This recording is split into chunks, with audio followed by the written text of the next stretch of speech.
Hey everyone.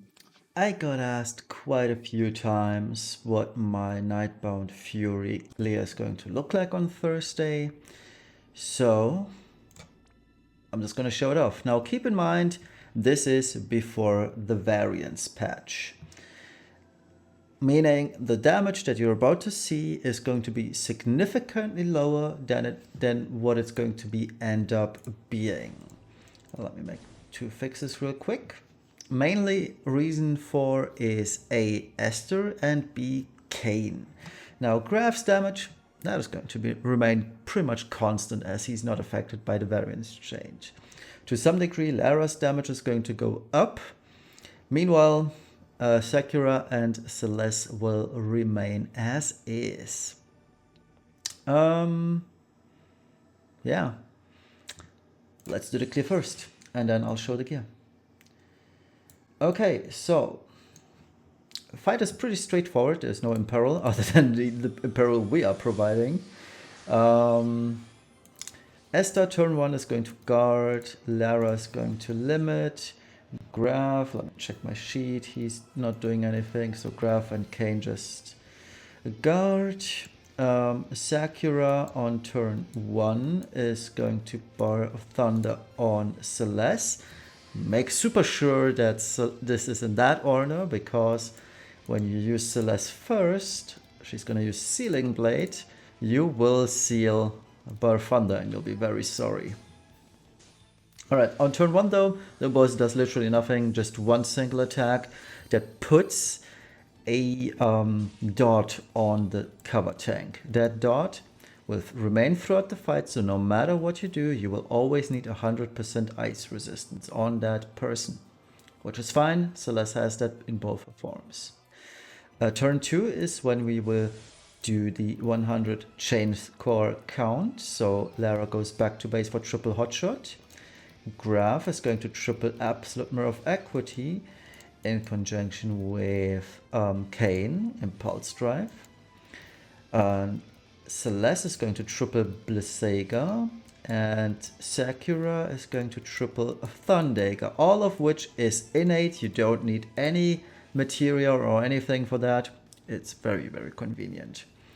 Now chaining Bolting Strike into double Absolute Mirror and Chaos Wave is a huge Peta. You're gonna need a macro for that. I wrote one. It has never failed me so far, but I also never recorded this. And my PC is super slow, so let's see what happens when I record this. And it went through. But it broke, which it doesn't when I don't record, but it worked. That's fine. It's fine. Alright, so here is an AoE lightning attack, but we are fine because we got that thunder buff. Okay, on turn 3 we will shift Lara to Limit Burst. We will 10,000 needles with Graf.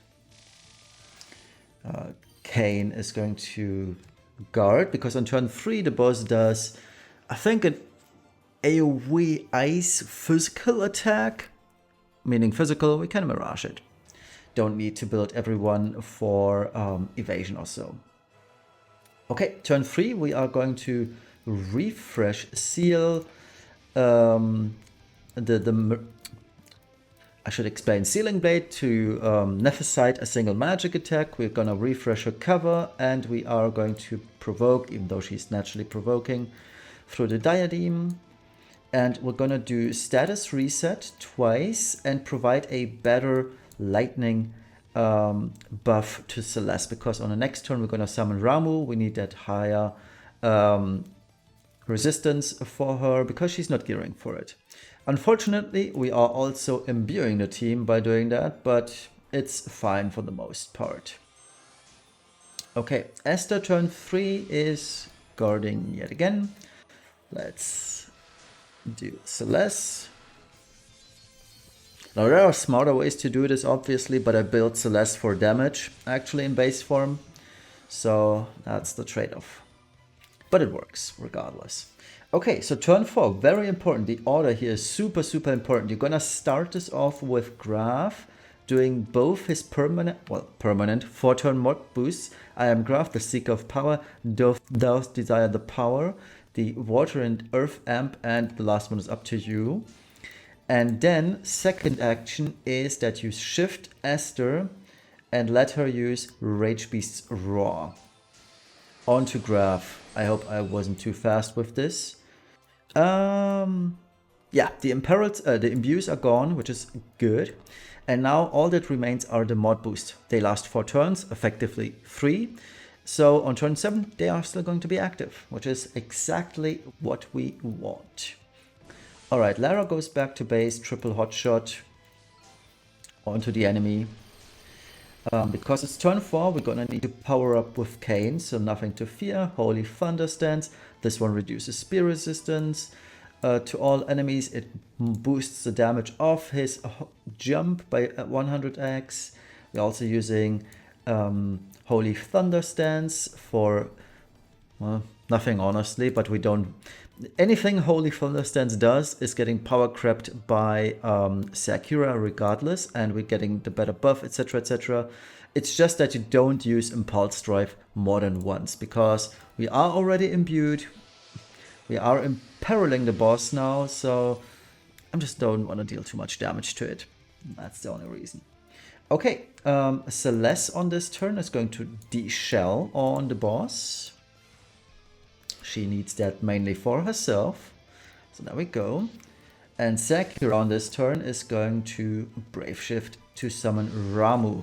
Now we are imperiled to lightning now, but Celeste, as you can see, still has more lightning resistance than needed. So here's the AoE. It's fine. We are Gucci. Tamaguchi even. Okay, now because Kain is going to shift back to base form and Thunder Jump on this turn, we need to do all buffs, meaning Celeste is going to Brave Shift and do Dragon Slayer. You explicitly need EX plus 3 Celeste for this to work. If you don't have Celeste, a good substitute would be Last Will and Dragon. They have the same, they have the same ability, it's just 150%. We also need to use Sakura's Limit Burst for the stronger amplification buff. For the higher stat buff, it's 350% stats. All the good stuff, basically. Alright, so let's do that. We are also gonna do Volatile Ammunition with Lara for 90% defense break on this turn. We are going to do 10,000 needles. And Esther is going to give us, via Energizing Bunny, the necessary Reaper Killer stuff. So that's good. Let's do Energizing Bunny. Okay. Let's do Dragon Slayer. Let's do this one from Sakura. And off you go. You are ready to go. Kain, do your thing. There we go. All Mephicided, nobody cares. Turn 6 is another AoE turn, so we're gonna do 10,000 needles yet again. With Graf. Lara goes back to base and does Tyrus's Spirit. Esther goes back to base and does Calm Before the Storm, True Stormbrand. Calm Before the Storm is her own Large Sword in Peril. It is a LB mod boost. It also gives a 300% LB boost, which is nice. And Quantum Storm onto Sakura. Now, True Stormbrand, 60% amp. She also imbues herself. Yada, yada, yada. The good stuff, basically. So let's redo this on Sakura. Let's hope we don't do too much damage. Should be fine. Perfect. Okay. And turn 6, yeah. So what we're gonna do here is we're gonna do Thunderstone because we need to re-imbue Graf. He has all the buffs. He has even the lightning amp. But what he's missing is the lightning imbue. So last action is through Thunder Stone. There isn't really much to do here, so I'm just gonna recast it and then use 2 Sages for, I don't know, no apparent reason, but I don't want to use damage ability skills, so I'm gonna use that one. There we go. Boss is still imperiled, yada yada yada. Celeste is going back to base, and she's going to Sealing Blade, cover, and Swordplay. Okay.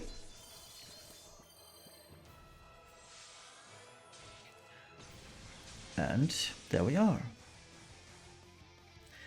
Perfect. So Sakura shifted back to base, that's fine though. Because she has the Esther frame. So Esther limits, Sakura uses the frames granted by Esther. We are gonna use Celeste's Limit Burst. It's a SPR based magic damage attack using physical killers. That's why we used her D-Shell ability from the Esper. It is also stood up, as you can see, so all is well. Yeah, Lara's going to Brave Shift and Limit. And Graf is going to Quintuple. He's gonna use Fist, Blossom, Draw, the Mother, and Day of the Collapse. All of it is going to power up the Day of the Collapse. Graf still has his 2 mod boosts up and running, so everyone's ready to go. We will start with the left-hand side. Celeste's LB takes a while to unload, but it is going to hit somewhere within the chain frames. And then we'll start with Graf actually, and then we'll send in the rest. So let's start with Graf. We're gonna count to 3, and then we'll send in the rest of the team. Yeah. 1, 2, 3, go. Send. I did 9.7 billion prior to this. Let's see how much I do this time around. Variance pre-patch is between 8.2 and 10 point something billion. So that was 8.2. I had 9.7 billion on a prior run. Esther had super bad variance on this. So yeah, happens, I guess. So let's check out the damage. Yeah. How much was it? 9.7884, I believe. Yeah, so that was a huge variance swing, but I guess Asterix Alpha being 1.2, 1.6, and Kane is still not fully stacked or doing most of the damage he's supposed to be. So yeah, that's expected. Anyway, Esther, base form, all the rage, full DPS gear, even manages to use GF extension, as you can see. She has Dragon Killer, Reaper Killer at 300, LB damage at 300, so she's good. And she's using the Crystal card. Sakura has nothing in base other than Spira's Ray of Light to accelerate the chain score, which is very important here. So everyone deals max potential damage faster. Now for my actual clear, I'm probably gonna give her some gearing so that she can deal a little bit more damage. Every inch counts. In Brave Shift, she has the same thing. Basically, she has Lightning Fast Legend as well. I'm not using it, as you've seen. It is lower mod. The ability that Esther grants is 150x. This is just 75x, so no point in using this. And yeah, same deal, no vision card. Celeste, like I mentioned, is full DPS gear, 6.4k SPR. Has limit burst stuff, some killers, 100 to Dragon and 125 to Reaper. I probably can extend this to more, but she has 300 LB, so that's fine. She also has 100% ice resistance, which is what is necessary, and bare minimum 50 for the first couple of turns. But ultimately, she needs 120% due to the Imperil field. But again, the Imperil field starts at turn 4. By that time, we are having that 100% buff regardless.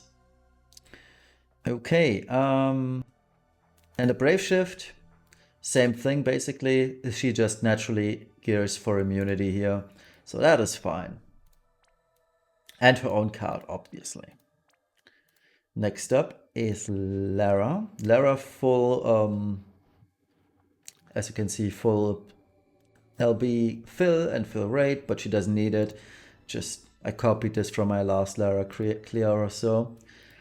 And Brave Shift using a great sword, which was kind of hard to pull off, but it's fine. And yeah, this is the stuff that she's wearing. She's at 175 Dragon, 250 Reaper, maxed out albedo, which is okay. And Graph, base form 10,000 needles. That's pretty much it. Own vision card, Brave Shift, double Sky STMR, indestructible, and some killers. And he's greatly hamstrung by this, but still manages to do 225 to both, which is very cool. Very, very cool indeed. And lastly, we have Dragoon Kane base form. As you can see, I'm already using the two-handed spear, which gets heavily upgraded on Thursday. This is the gear he's wearing, so 2 more Sky STMRs. Yeah, I'm using, I believe, 5 or 6 Sky STMRs in total, so it's not the cheapest build. Master of Fate, so he is our second best DPS with variance change. He has 300 Dragon and Reaper and 800 or more in this case stuff, and using the own vision card. And that is the team. Oh, I almost forgot to show his Brave Shift, but this Brave Shift isn't geared at all. Nothing. He doesn't need anything there. So that is it. Thank you all for watching. I'll run exactly the same team on Thursday. I will make the same video on Thursday with just updated variants. But you guys asked for it, so here it is. See you on Thursday for the exact same thing, but I will speed through this and not explain anymore. Anyway, bye bye.